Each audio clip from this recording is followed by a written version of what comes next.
तो चलिए सीधे पॉइंट पर आते हैं। आज हम प्राइस एक्शन ट्रेडिंग की दुनिया में उतरेंगे और ये सीखेंगे कि कैसे चार्ट्स को पढ़कर बाजार की कहानी को समझा जा सकता है, और वो भी बिना किसी मुश्किल इंडिकेटर के। अक्सर ऐसा होता है ना कि जब हम चार्ट्स को देखते हैं तो ऐसा लगता है जैसे कोई विदेशी भाषा पढ़ रहे हों। इतनी सारी लाइंस और पैटर्न्स, कंफ्यूजन होना तो लाजमी है। लेकिन क्या हो अगर मैं कहूं कि इसे समझने का एक बहुत ही सीधा और सरल तरीका है? और यहीं पर प्राइस एक्शन की एंट्री होती है। ये कोई टूल नहीं है, बल्कि बाजार की अपनी भाषा है। आज हम इसी भाषा की ABCD सीखेंगे ताकि हम बाजार की हर एक चाल को समझ सकें। तो चलिए शुरू करते हैं।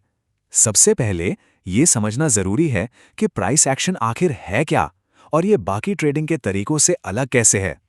देखिए, प्राइस एक्शन का सीधा सा मतलब है सिर्फ और सिर्फ कीमत को देखना। हम किसी गणित के फॉर्मूले पर डिपेंड नहीं करते, बल्कि ये देखते हैं कि खरीदार और बेचने वाले बाजार में असल में कर क्या रहे हैं। और ये सब हम समझते हैं कैंडलस्टिक्स और चार्ट पैटर्न्स के जरिए। प्राइस एक्शन और इंडिकेटर्स के बीच एक बहुत बड़ा फर्क है। प्राइस एक्शन हमें बताता है कि बाजार में अभी इसी वक्त क्या हो रहा है, एकदम रियल टाइम। वहीं दूसरी तरफ इंडिकेटर्स पिछले डेटा का विश्लेषण करते हैं, इसलिए वो हमेशा बाजार की चाल से थोड़ा पीछे चलते हैं, मतलब लैग करते हैं। लेकिन इसका मतलब ये बिल्कुल नहीं है कि हमें इंडिकेटर्स को पूरी तरह से भूल जाना चाहिए। असल में कई सफल ट्रेडर्स दोनों का इस्तेमाल करते हैं। वो बाजार की दिशा समझने के लिए प्राइस एक्शन का इस्तेमाल करते हैं और फिर अपने फैसले को कंफर्म करने के लिए RSI या MACD जैसे इंडिकेटर्स की मदद लेते हैं। ये उन्हें बाजार की स्पीड और मोमेंटम के बारे में एक्स्ट्रा जानकारी देते हैं। ठीक है, तो अब हमें पता है कि प्राइस एक्शन क्या है, तो चलिए अब इसकी भाषा सीखते हैं। और किसी भी भाषा की तरह इसकी शुरुआत भी होती है एकदम बेसिक से, यानी ट्रेंड्स को पहचानने से। मार्केट की पूरी कहानी ना इन हाइज और लो के उतार चढ़ाव में ही छिपी होती है। यही हमें बताता है कि कंट्रोल किसके हाथ में है, खरीदारों के जो कीमतों को ऊपर ले जा रहे हैं, या फिर बेचने वालों के जो उन्हें नीचे खींच रहे हैं। जब बाजार ऊपर जा रहा होता है तो आप देखेंगे कि हर नई चोटी पिछली चोटी से ऊंची होती है और हर गिरावट पिछली गिरावट से ऊपर ही रुक जाती है। ये एक साफ संकेत है कि खरीदार पूरी तरह से हावी हैं और हर छोटे मोटे डिप पर खरीदारी कर रहे हैं। और जब बाजार नीचे जा रहा होता है तो सीन बिल्कुल उल्टा हो जाता है। हर नया निचला स्तर पिछले से भी नीचे होता है और हर उछाल पहले से कमजोर होता है। ये साफ दिखाता है कि बेचने वाले बाजार पर हावी हैं और कीमतों को ऊपर उठने का कोई मौका ही नहीं दे रहे हैं। अब जब हम ट्रेंड को पहचानना सीख गए हैं, तो चलिए उन खास लेवल को समझते हैं जहां बाजार अपनी दिशा बदल सकता है। जी हां, हम बात कर रहे हैं सपोर्ट और रेजिस्टेंस जोन की। इन्हें सिर्फ चार्ट पर खींची गई लाइनें मत समझिए। ये वो मनोवैज्ञानिक लेवल हैं जहां बड़े बड़े ट्रेडर्स अपने फैसले लेते हैं। सपोर्ट एक मजबूत फर्श की तरह काम करता है जहां खरीदार एक्टिव हो जाते हैं, जबकि रेजिस्टेंस एक छत की तरह है जिसे तोड़ना मुश्किल होता है। और यहां एक बहुत ही दिलचस्प बात होती है, जब कीमत एक रेजिस्टेंस को तोड़कर ऊपर निकल जाती है तो वही रेजिस्टेंस अब नए सपोर्ट का काम करने लगता है।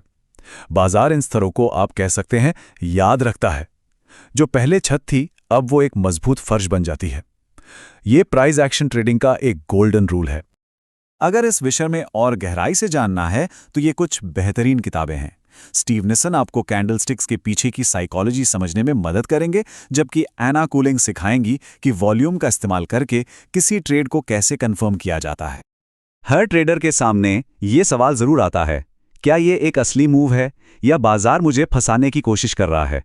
चलिए अब समझते हैं कि एक असली ब्रेकआउट और एक नकली फेकआउट में क्या फर्क है।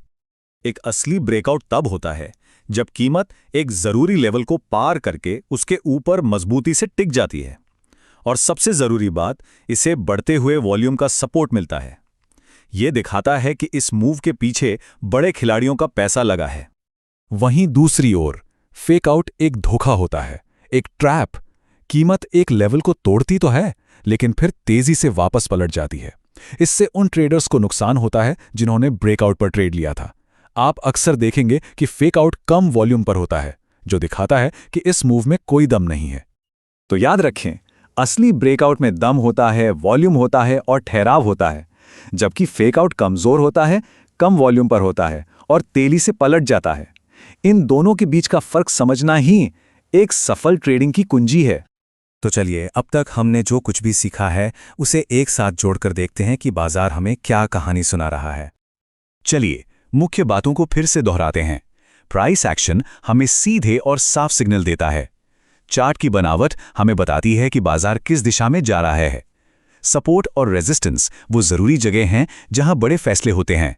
और सबसे जरूरी, असली और नकली मूव्स के बीच का फर्क पहचानना ही हमें एक बेहतर ट्रेडर बनाता है।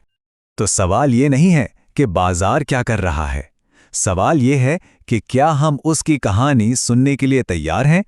हर चार्ट खरीदारों और बेचने वालों के बीच की एक लड़ाई को बयां करता है, और प्राइस एक्शन हमें उस कहानी को पढ़ना सिखाता है। इसे देखने के लिए शुक्रिया।